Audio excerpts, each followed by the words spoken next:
have another eminent personality amidst us today, bringing an elite ambience to this event. Dr. Jayaprakash Narayana, welcome, sir. A physician by training, Sir went into the Indian Administrative Service in the aftermath of the emergency and failure of the Janta experiment. With a formidable reputation spanning his distinguished 16-year career in public service, Dr. Jayaprakash has many accomplishments to his credit. Quoting a few, Sir's IAS career, which started off with a bang after he topped the exam, only went on to him receiving many more accolades in due course. As Joint Collector, he created full and permanent employment for 8,000 youth from displaced families of Visakhapatnam Steel Plant.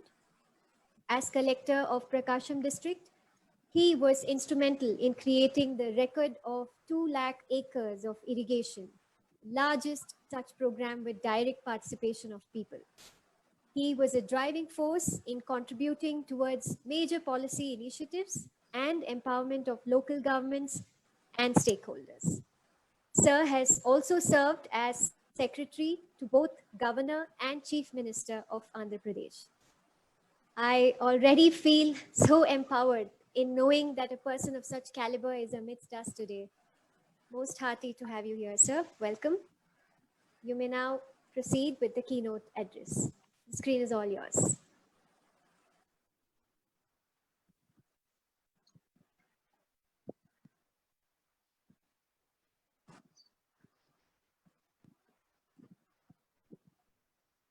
Sir, we are unable to hear you. I think you have to unmute yourself. Am I audible now? Yes, sir. Perfect. Okay. Perfect. Let me begin by extending my warm greetings to all of you on this very solemn and celebratory occasion, the Independence Day.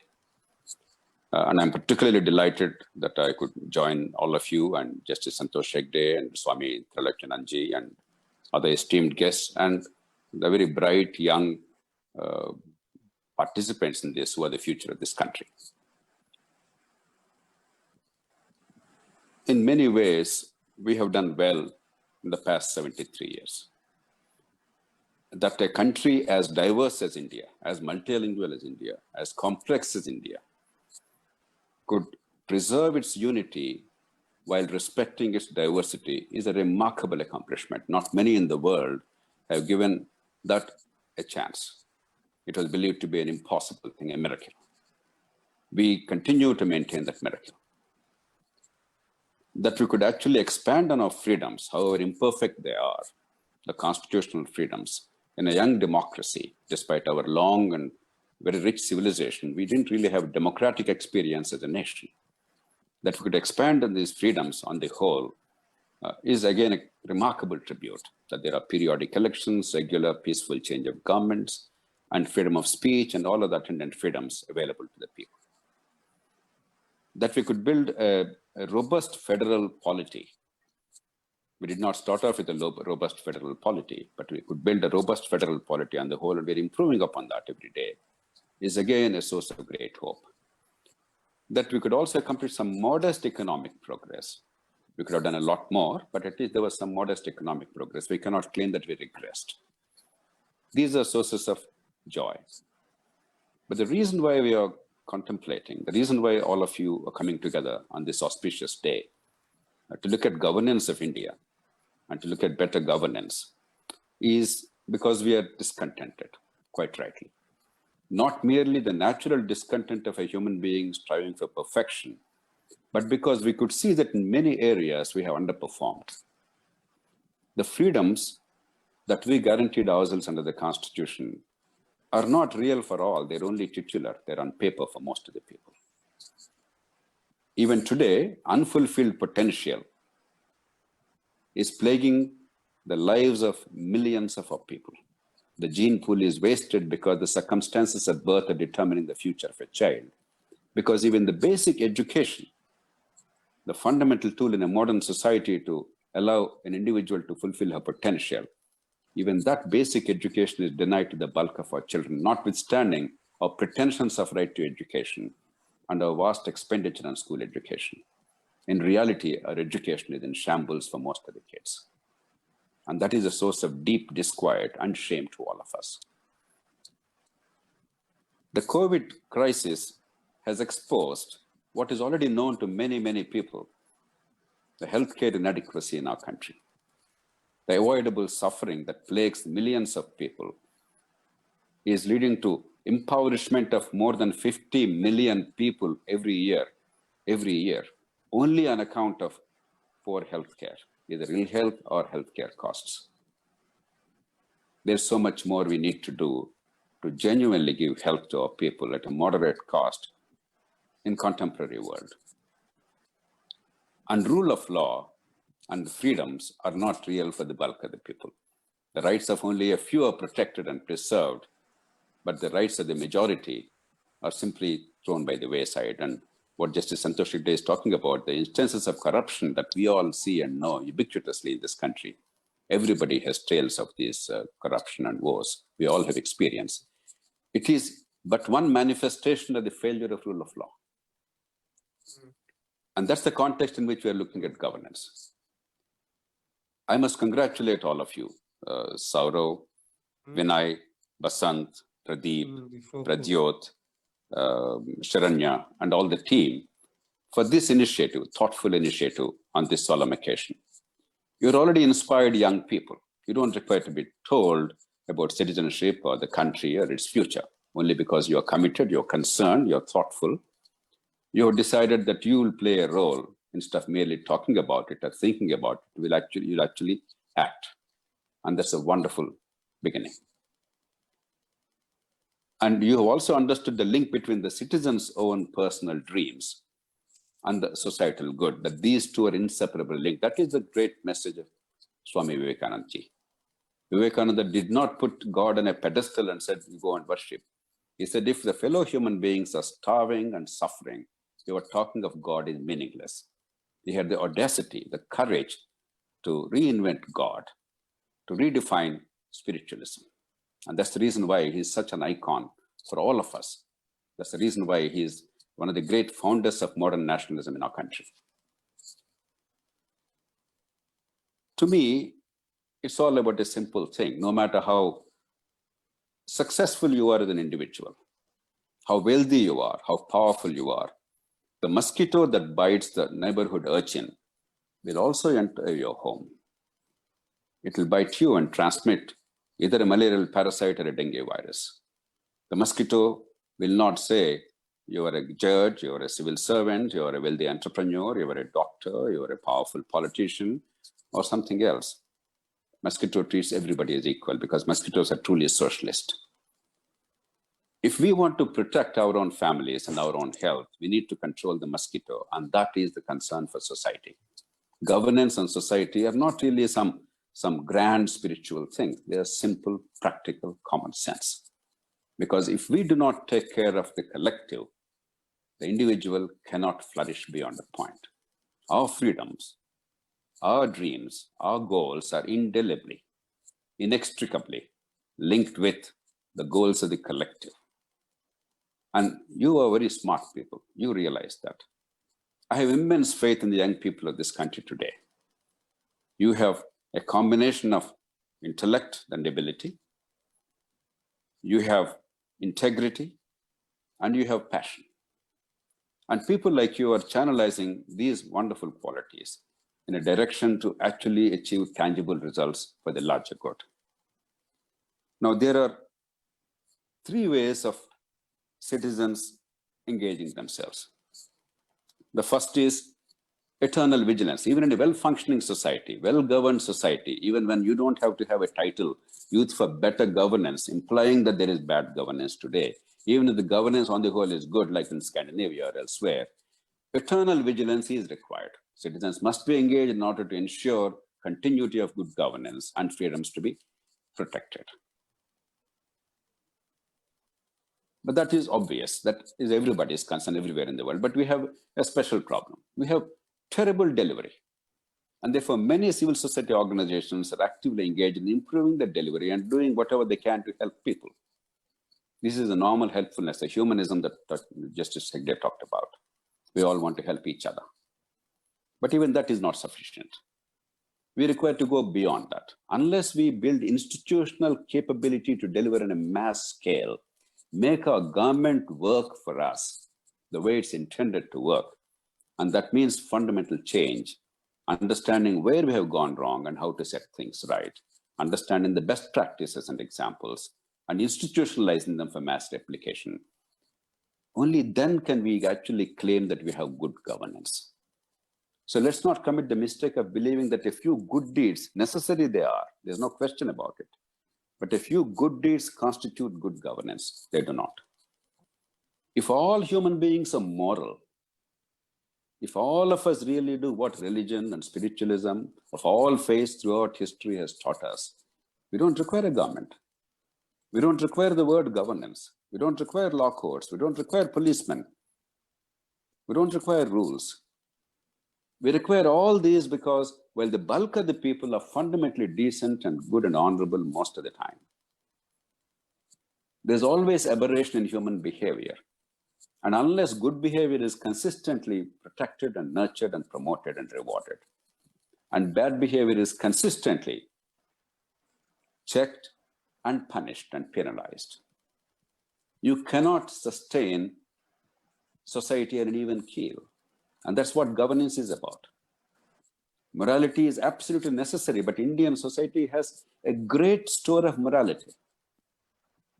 It is built on a great reservoir of morality. There is absolutely no evidence to show that Indians are any more immoral than anybody else. If anything, the contrary is true.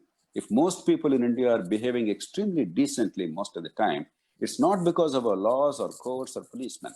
It's because of the innate culture and social controls, and perhaps to some extent spiritual and religious controls. The problem is governance. I want you all to understand, each is important, but don't mix up. Human behavior is shaped by religion and spiritualism, whether you believe in a God or not. It certainly shapes behavior of most of the people most of the time throughout history.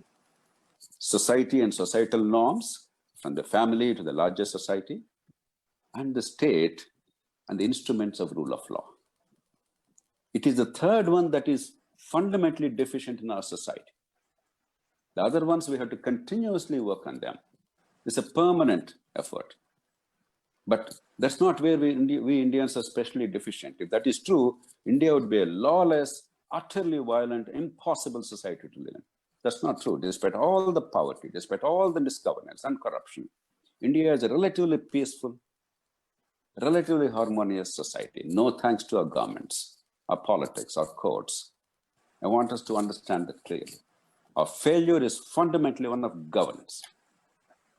Now, I would urge you to look at three issues, three talismans, three mantras. Now, if you want to see what is it that we need to do as a group of well-meaning citizens, Margaret Mead said, and I always remember what she said with great sense of feeling. She said, never doubt that a small group of thoughtful, committed citizens can change the world. Indeed, that's the only thing that ever does. It's not the millions of people marching on the streets. That's the image that we all have of great revolutions. A great revolution rarely brought great good. It almost always brought great harm and violence. The revolution has to be in the minds, not on the streets. It's always a group of thoughtful, committed citizens who understand what is happening, how to reshape human behavior for the advancement of everybody. And that is the art of governance. And that's what you're embarked upon. So I would urge you to look at three issues, three lessons that our ancestors and the great practitioners of good governance world over and in our own country have taught us. The first is, there is enormous confusion in our country about the role of the state. By trying to do everything, but ineffectually, we ended up doing very little well. And there's an all-round dissatisfaction. We have to clearly define the role of the state. Rule of law, apart from obvious issues like defense and currency, rule of law is the first objective of the state, without which there cannot be order, there cannot be harmony, there cannot be happiness, there cannot be freedom. Rule of law encompasses not only law and order, public order, It's also about justice. It's about the equality before law. It's about law governing and not individuals. These, as we've seen, are only on paper for most of the people, most of the time in India. Once that is taken care of, the fundamental infrastructure, we are incredibly weak. Even today, India's per capita consumption of power is among the lowest in the world. Even today, if there is power available practically 24 hours a day, even in cities without too much interruption, we thank our stars. Whereas even 50, 60 years ago, much of the world has taken those things for granted. Even today, transport is in shambles. Even today, drinking water, sewerage, stormwater drainage, and a whole lot of other basic amenities are distant dreams for most of us.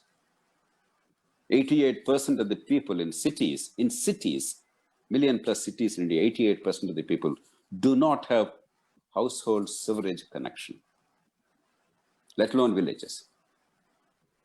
So basic infrastructure, that's why we elected a government. That's the reason why we put money into the hands of the government. That's the reason why we empower them to make decisions on our behalf, to spend money on our behalf. Our performance is pretty dismal. In some respects, we're trying to improve, but there is a long way to go. The third then is education, I already briefly mentioned. In modern world, as opposed to the medieval and ancient world, if you do not fulfill the potential of every child, the potential given by God or nature, depending on your belief and faith, if that is not fulfilled by a conscious effort to allow the flowering of the mind through the process of education, meaningful education, not rote learning, not certification, which has absolutely no value, but real, meaningful education to unearth the innate capacities, then caste and inequality and poverty will be perpetuated. And that's what we're seeing for the bulk of the people in this country. Our education is among the worst in the world. I'm sure you all know many of these facts. There's no time to go into details, but people of your caliber understand that. It's not enough if 1% of our kids are a match for the best in the world. It's not enough if 15% are below average, but they can probably with some effort meet the global average. The 80% who simply have no opportunity to fulfill their potential, who have no ability to transcend their conditions by birth because of the society's failure to impart quality education to them. To me, that is the greatest sin, unfulfilled potential. And then healthcare of quality, accessible and available to everybody. We are among the worst in the world among major countries in terms of healthcare delivery. Again, I can cite you chapter and verse about the details of statistics. It's not necessary. We are among the worst in the world in healthcare delivery. 50 million people are becoming poor every year, only because of failure of healthcare. That means if you simply fix your healthcare system, and we can do it at a relatively low cost, at a moderate cost and high efficacy, then even if you do nothing else in 10 years' time, there'll be no poverty in the country. After this, let the society decide what it wants to do with the resources that they're willing to deploy for the collective good. But a state that does not deliver these well has no moral authority or legitimacy. A state that fails to deliver these has no right to say, I will do something else. The freebies to buy the vote, to entice the people to vote, ignoring the long-term good of the people and the collective good. Or the divisions fostered in society, fomenting enormous emotionalism and polarization, and breaking down harmony in society. These are not what governance are about. So I want you to focus on the role of the state and be very clinical about what we're accomplishing, what we're not, and how to set right things. Logic and evidence, and a clear, unerring sense of the goals, what we need to accomplish as a society, not vague, general sentiments, very precise understanding of what needs to be done. That is the way forward. The second broad principle, the talisman, the mantra I would like to place before you is, we are a democracy. We are not a Chinese authoritarian dictatorship. Now, this is not the time to revisit whether democracy is right or wrong. I, for one, believe absolutely that democracy is the only right thing. If we believe that somebody, a wonderful human being who is a dictator, will take care of the country's needs, then we are being very, very innocent and being very romantic. Plato said, if philosophers are kings and kings are philosophers, there's no need for laws. But Plato himself realized that will not happen, and therefore he wrote a book called The Laws later, which is much less known than the Republic. Because there's no guarantee that a philosopher will become a king, because by definition, a philosopher does not seek power. The fellow who seeks power generally is not a philosopher. And if in a rare case a philosopher does become the king, it is unlikely that the king will remain a philosopher, because power has a way of completely corrupting the soul. In an exceptional case where the king remains a philosopher, there's no guarantee that the people will listen to the king, philosopher king, and actually abide by that advice and moderate their behavior for the collective good. Therefore, however flawed it is, there is no substitute to democracy. It's not the time to revisit democracy. The only challenge is, how do you make it work? And the only way it works is if power is seen not as position of power and influence, but power is about seeing the link between the vote and the consequences visiting on my life. Not some distant, remote thing, not Bharat Mata, not Karnataka, not Maharashtra, not Gujarati land, not Tamil land, not, it's me, my family, my immediate community. What happens to me as a consequence of the decisions made and the vote I have given? And where is my tax money going? And what are the services that I am getting? True, there are many things that I don't understand. They are beyond me, but at least to the extent feasible, ultimately, all governance is about making my life richer and better, individually and collectively. It's not about some ethereal concepts. So as far as practicable, if the power is as close to me as possible, that I see the link between the vote I give and the consequences that visit on me, collectively and individually, the taxes I pay and the services I get or do not get. In a way, for instance, if the elevator in my apartment complex does not function, I'll holler, I'll protest, and I'll not rest until the elevator is set right, because it is immediate. It is necessary. My mother, elderly mother, cannot climb the stairs, and even I consider myself relatively young, but now I'm still past 60, and my doctors tell me walk as long and as fast you want, but don't climb up and down the stairs. You're no longer a 20-year-old kid. I'll holler. That is democracy, because I see the link between the taxes and services. And finally, when authority fuses with accountability, delivery is good. And even in India, there are areas where we are doing well. Wherever we are doing well, there's one central principle. Authority is fused with accountability. There's no confusion about the roles. There's no alibi for failure or non-performance. How do you inject that into every single facet of public life? This principle of subsidiarity, that power should be as close to the citizen as is humanly possible. And finally, what Swami Vivekananda and the great seers of our ancient land have always told us, the synergy and the links and the interconnectedness between the individual, the society, Mother Nature, and in a spiritual sense, now we are going beyond governance. In the spiritual sense, for those who are inclined, the cosmos itself.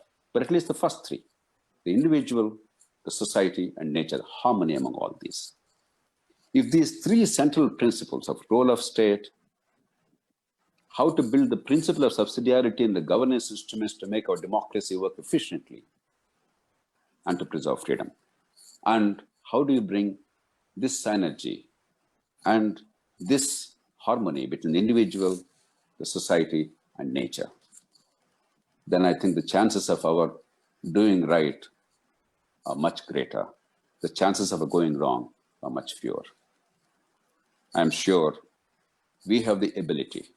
We are lucky to live in this day and age, because we have technology and opportunities never before seen in human history. With all the negatives that are exacerbated and magnified and megaphones of 24-hour television and social media, The reality is that the world in 2020 is far, far, far better than at any time in human history. I have no doubt whatsoever. We could do much better. But we have immense opportunity. You live, and you're going to live in a world of incredible opportunities, the best of all possible worlds. And our resource base, while it's never adequate, is expanding and improving. It's not like, my God, where do I find 100 rupees to get something done? Today, you're talking in terms of billions and billions of rupees. It's just how to deploy it wisely and prudently. We can fulfill our potential, the potential of every child. We can eliminate all avoidable suffering. We can make freedom applicable to all human beings, not for a few. We have it within our hands. Things we did not have 30 years ago. If the pandemic was there, we did not even know 110 years ago, 100 years ago, in 1918, 1920. People died. They didn't even know what to do in most cases. They had no information. We could talk to each other now, even at a distance across in various cities of the country. We are talking comfortably, facing each other. These are fantastic gifts of modernity. Let's celebrate them and utilize them for the betterment of all of Indians, not merely a few Indians. You are doing a wonderful job, and I hope if we all together work with good sense on the basis of the collective knowledge that we acquired as Indians and as humanity, based on our own best practices and experience, within 10 years, I'm saying this with the deepest feeling, we can separate many of these problems. I'm not saying there's a miracle waiting for us, but we can separate many of these problems. We can be on a path to continued and rapid prosperity and human harmony in society. It is well within our grasp. Can we seize this moment and make life better for everybody and make our own lives meaningful? Or shall we squander them and keep on complaining about everybody else and about us and be bitter and frustrated throughout lives? It's a choice each of us have to make. You have made a choice that is right, that is wise, that is far-sighted. I'm sure that choice will pay dividends for you and for our country and for all of humanity. I wish you all the very best. Thank you. Thank you, sir. Thank you, sir. I resonate with you, and I'm sure all of us do. And like you correctly pointed out, we are so good in abdicating responsibilities. We have our head in the clouds, but we want the best of everything. We don't want to make that first step, but we want all the benefits and all the privileges. And Corona has definitely, brought us all realize the freedom and the privileges that we have, as opposed to the many others who are unfortunately not so happy and privileged to have certain luxuries or even basic amenities in their lives. So in a sense, Corona has taught us how interconnected each human is and how the presence of each one is so vital and significant in contributing the way ahead. So sometimes I also feel, like you said, we need the carrot and stick model, where you do appreciate the good, but you also have to reprimand the bad. You have to have the sense of accountability, whether it's something good you've done or bad. So you've got to have your inherent compass telling you what direction, and most importantly, like you said, what choice has to be made. So thank you, sir. That was so elegantly worded by you, and I'm really inspired with what you said. Moving on a very lighter note, just to keep the flow going. I'm sure no matter how young or old we are, we most certainly enjoy unwrapping gifts, don't we? I mean, even if you're a young teenager or you're old enough, I'm sure you all love opening gifts and waiting for that surprise to unfold. So today's event, I'm sure, is one such gift curated by the team of YFGG for us and for the society at large.